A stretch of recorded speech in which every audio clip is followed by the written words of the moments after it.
Hi hello నమస్తే నేనండి మీ శారదని. మనకు ఒక క్లయింట్ అండి మెసేజ్ పెట్టారు. నాతో మాట్లాడారు ఇంతకుముందు ప్రీవియస్‌లో నా వెబినార్‌లో జాయిన్ అయిన క్లయింటే. తను మళ్ళీ ఇంకొక ప్రాబ్లమ్‌తో నాకు కాల్ చేశారు. తనకి నేను ఫస్ట్ చెప్పిన రెమెడీ వర్కౌట్ అయింది మేడం. చాలా థ్యాంక్ యూ. నేను ఇంకొక ప్రాబ్లమ్ నేను ఫేస్ చేస్తున్నాను. ఆ ప్రాబ్లమ్ మీతో షేర్ చేస్తానని నాతో చెప్పారండి. తనది చాలా సింపులే అనిపిస్తుంది ప్రాబ్లము. కానీ తన యాంగిల్‌లో చూస్తే అది తనకి చాలా పెయిన్ అనిపించింది. తను ఒక 6 ఇయర్స్ నుంచి ఒక మంచి రిలేషన్‌షిప్‌లో ఉన్నారండి. అంటే రిలేషన్‌షిప్ అంటే ఫ్రెండ్లీ నేచర్‌లోనే ఉన్నారు. తను ఒక బ్యాంక్ ఎంప్లాయ్, బ్యాంక్ మేనేజరు. అబ్బాయి కూడా సేమ్ క్యాడర్‌లో ఉన్న వేరే బ్యాంక్‌లో పనిచేస్తున్నారు. కానీ రిలీజియన్స్ వేరే అండి. కానీ వాళ్ళ ఇంట్లో వాళ్ళు ఒప్పుకున్నారు. అటువైపు అమ్మాయి వాళ్ళ పేరెంట్స్, ఇటువైపు అబ్బాయి వాళ్ళ పేరెంట్స్ ఒప్పుకున్నారు. అన్నీ బాగానే ఉన్నాయి. కానీ ఆ కమ్యూనిటీలో అమ్మాయిని పెళ్లి చేసుకోవాలంటే కొన్ని రూల్స్ అండ్ రెగ్యులేషన్స్ ఉంటాయి అని చెప్పారంటండి. అయినా సరే అని అమ్మాయి అనుకుంది, ఇష్టపడింది. ఇద్దరు ప్రేమించుకున్నారు. 6 ఇయర్స్ నుంచి లవ్ చేసుకున్నారు. ఈ అమ్మాయికి టైం ఇవ్వట్లేదంటండి అబ్బాయి. ఎందుకంటే కొంచెం వాళ్ళ మదర్ సిక్ అయి ఉన్నారు. మదర్ సిక్ అయి ఉన్న కారణంగా మదర్ని చూసుకోవడము, ఆఫీస్కి వెళ్ళడము, రావడము బాగుంది. 6 సంవత్సరాల నుంచి అమ్మాయిని బాగా కేరింగ్గా చూసుకుంటున్నాడు. కానీ వాళ్ళ మదర్ కొంచెం సిక్ అవ్వడంతో కొంచెం ఎందుకో అమ్మాయిని కొంచెం నెగ్లెక్ట్ చేసినట్టు అనిపించింది. కానీ అది నెగ్లిజెన్స్ అని అమ్మాయి అనుకుంటుంది.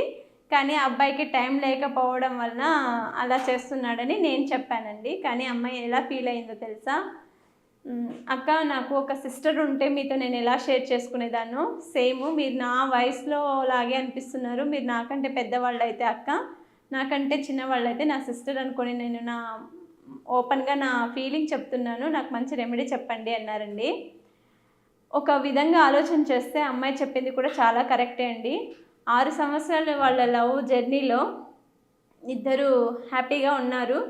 అంటే వాళ్ళు శారీరకంగా ఎప్పుడు కలవలేదు, మానసికంగానే ఒక ఫ్రెండ్ లాగా ఉన్నారు.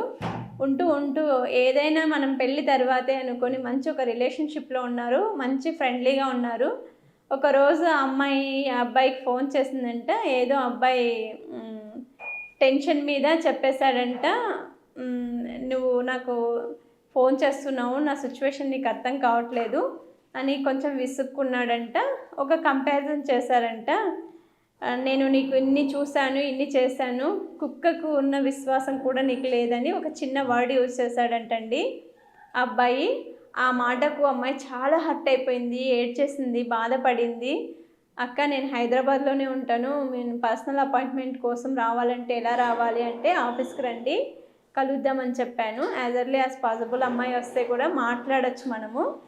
నాకేమనిపించిందంటే వాళ్ళిద్దరిలోనూ ప్రేమాభిమానాలు చాలా ఉన్నాయండి, గొప్పగా ఉన్నాయి.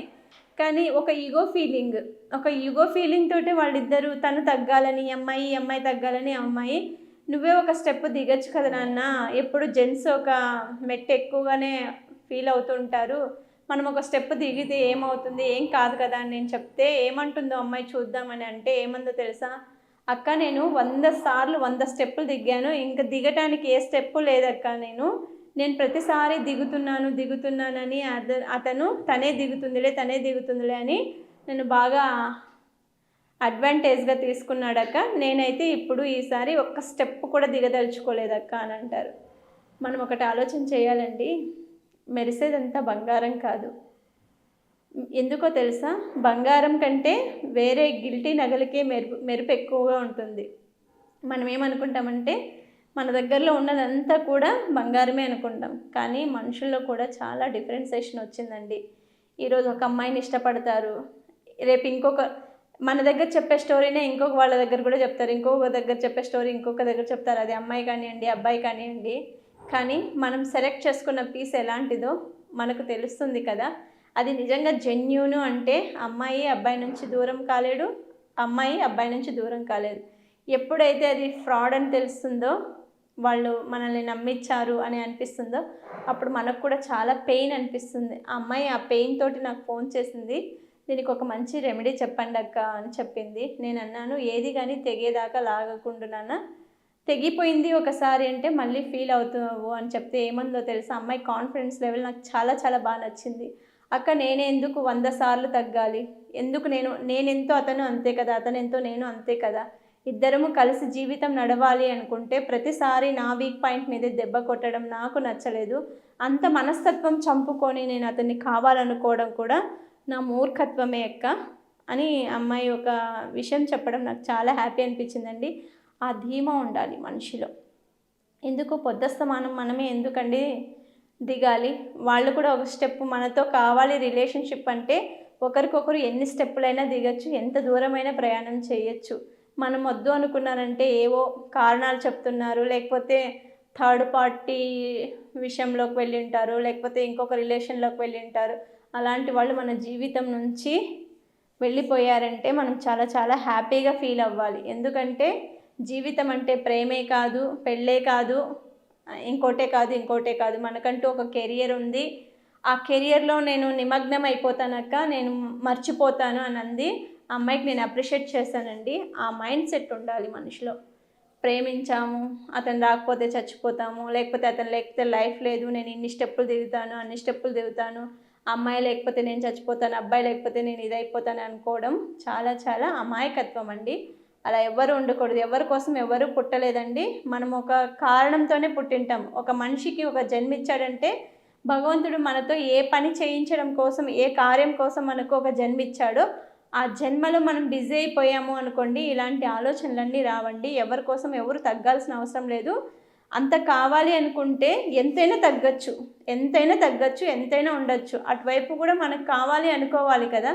మనం వద్దు అనుకున్న వాళ్ళ కోసం మనం ఎంత త్యాగం చేసినా, ఎన్ని డబ్బులు ఇచ్చినా, ఎన్ని గిఫ్ట్లు ఇచ్చినా, ఏ త్యాగాలు చేసినా కూడా అవి వాళ్ళకి నచ్చవండి. మనల్ని విడిపించుకోవటానికి ప్రయత్నం చేసే వాళ్ళతోటి మనం రిలేషన్లోకి వెళ్ళకూడదు అనేది నా ఆలోచన కూడా. ఇలాంటి ఎవరైనా ప్రేమతోటి ఇబ్బంది పడుతున్నారు, ఇలా రిలేషన్షిప్స్ బ్రేక్ అయ్యే లెవెల్లో వెళ్తున్నాయి అంటే నేను ఒక మంచి రెమెడీ చెప్తానండి. అదేంటంటే ఒక మంత్ర సాధన ద్వారా మనము దూరమైన మనసుల్ని దగ్గర చేసుకోవచ్చండి. ఆ మంత్రం ఏంటో మీరు పెన్ను పేపర్ తీసుకొని రాసుకోండి. ఇది మంచికి మాత్రమే యూజ్ చేయండి. 18 ఏళ్ళ తర్వాత పిల్లలు మాత్రం దయచేసి ఇలాంటివి చేయొద్దండి. చేస్తా కూడా వర్కౌట్ అవ్వదు. ఎందుకో తెలుసా, ఇప్పుడు చదువుకున్నాము మేము లైఫ్లో. ఆమె అంటే మేనేజర్ అండి, బ్యాంక్ మేనేజర్. ఒక బ్యాంక్ మేనేజర్ ఆమె, వెళ్ళి సెటిల్డ్. ఇప్పుడు అమ్మాయి మ్యారేజ్ చేసుకోవడంలో తప్పు లేదు, అబ్బాయి కూడా వెళ్ళి సెటిల్డ్.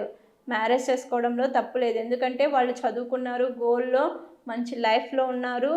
ఇప్పుడు వాళ్ళు పెళ్లి చేసుకోవడం అనేది తప్పు కాదు. అలా కాకోకుండా 18 ఏళ్ళ పిల్లలు, 20 ఏళ్ళ పిల్లలు ఈ వీడియో తీసి మేడం ఇది చెప్పాము, మేము ఇది చేసాము, మాకు జరగలేదు అంటే మాత్రం జరగదండి. ఎందుకంటే బాగా లైఫ్లో సెటిల్ అయిపోయిన తర్వాత వాళ్ళు పేరెంట్స్ని ఒప్పించుకొని వాళ్ళు డిసిషన్ తీసుకున్నారు కాబట్టి, అలాంటి వాళ్ళు ఎవరైనా బాధపడుతుంటే అలాంటి వాళ్ళకి మాత్రమే ఈ రెమెడీ ఇస్తున్నానండి నేను. తప్పుగా మాత్రం అనుకోకండి, తప్పుగా మాత్రం కామెంట్ పెట్టకండి దయచేసి. ఎవరైనా ఇలా ప్రేమతోటి ఇబ్బంది పడుతున్నాము, మా లైఫ్ సెటిల్ అయింది, ఇప్పుడు నాకు అమ్మాయి కావాలి, అబ్బాయి కావాలనే ఫీలింగ్ వచ్చింది అనుకోండి, వాళ్ళ మధ్య రిలేషన్ దగ్గర అవ్వడం కోసం, దూరమైన బంధాన్ని దగ్గర చేయడం కోసమే ఈ చిన్న రెమెడీ అండి. రెమెడీ కాదు, ఇది బీజాక్షరము, చాలా పవర్ఫుల్ బీజాక్షరం అండి. ఇది 100కు 1000 రెట్లు పనిచేస్తుందండి. ఇది జస్ట్ సింపుల్గా ఒక తెల్లటి స్ఫటికంతో చేసినటువంటి మాల దొరుకుతుంది మనకు. అది 108 అష్టోత్తరాల్లాగా చదువుకోవాలి. ఈ మంత్రం చెప్తాను, రాసుకోండి. ఓం హ్రీం గోం డాష్లో అమ్మాయి అయితే అమ్మాయి పేరు, అబ్బాయి అయితే అబ్బాయి పేరు రాసుకోండి.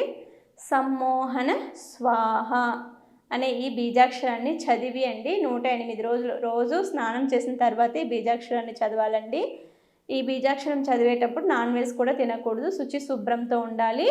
మీరు ఎవరైతే మనసులో హ్యాపీగా అనుకుంటున్నారో ఈ రిలేషన్ మాకు కావాలి, మేము హెల్తీగా బతకాలి, మా జీవితం ముందుకు కొనసాగించాలి అని అనుకుంటారో అలాంటి వాళ్ళకు మాత్రమే ఇది వర్కౌట్ అవుతుందండి.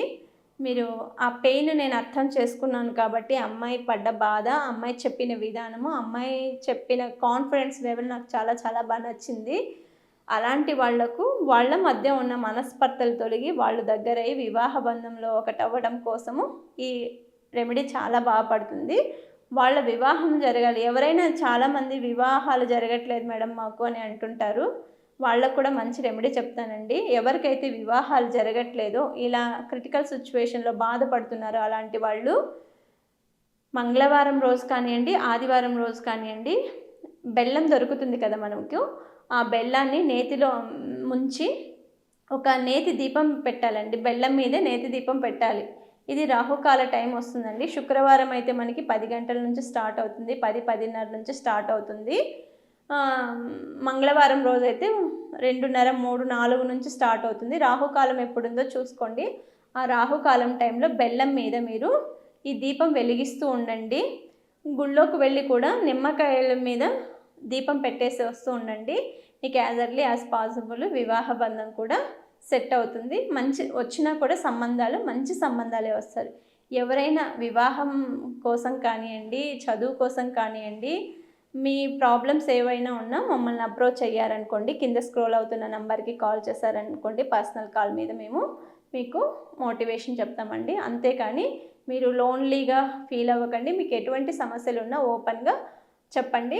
మాకు చేతనైనంత మీకు అడ్వైస్ చేయడానికి ప్రయత్నిస్తామండి. Thank you.